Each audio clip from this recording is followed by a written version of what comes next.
படத்துடைய positive negative ரெண்டுமே பார்த்தலாம். இன்டர்வல் பிளாக் முன்னாடி ஹீரோயினோடைய ஈகோ கிளாஷ்னால ஒரு டிபேட் நடக்கும். அந்த சீன் நல்லாவே ஒர்க் அவுட் ஆயிருந்தது. விடிவி கணேஷ்க்கு காமெடி அண்ட் இமோஷன் சீன்லாம் வச்சுருக்காங்க. அது ஓரளவுக்கு ஒர்க் அவுட் ஆயிருந்தது. அதுக்கு முன்னாடியே ஹீரோயினுக்கு மேட்ரிமோனியில் பிரச்சனை இருக்குது. அதனால் விடிவி கணேஷ் போர்ஷன்லாம் கதையை எக்ஸ்டெண்ட் பண்ணுறதுக்காக வச்ச மாதிரி தான் எனக்கு தோணுச்சு.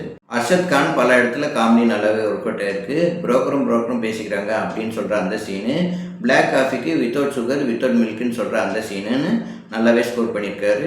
Cinematographer Gautham Rajendran, editor Praveen Antony, music director Sidhu Kumar அவங்க பங்குக்கு சிறப்பாக பண்ணியிருக்காங்க. ஹீரோயினுக்கு எக்ஸ் லவர்னு ஒருத்தர் காட்டுறாங்க. அவர் நல்ல பெருசாக இம்பேக்ட் இல்லை.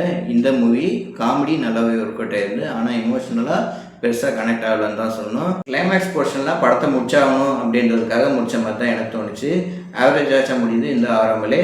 இந்த மாதிரி வீடியோ பார்க்கணும் என் சேனல் லைக் பண்ணுங்கள், ஷேர் பண்ணுங்கள், சப்ஸ்கிரைப் பண்ணுங்கள். தேங்க்யூ.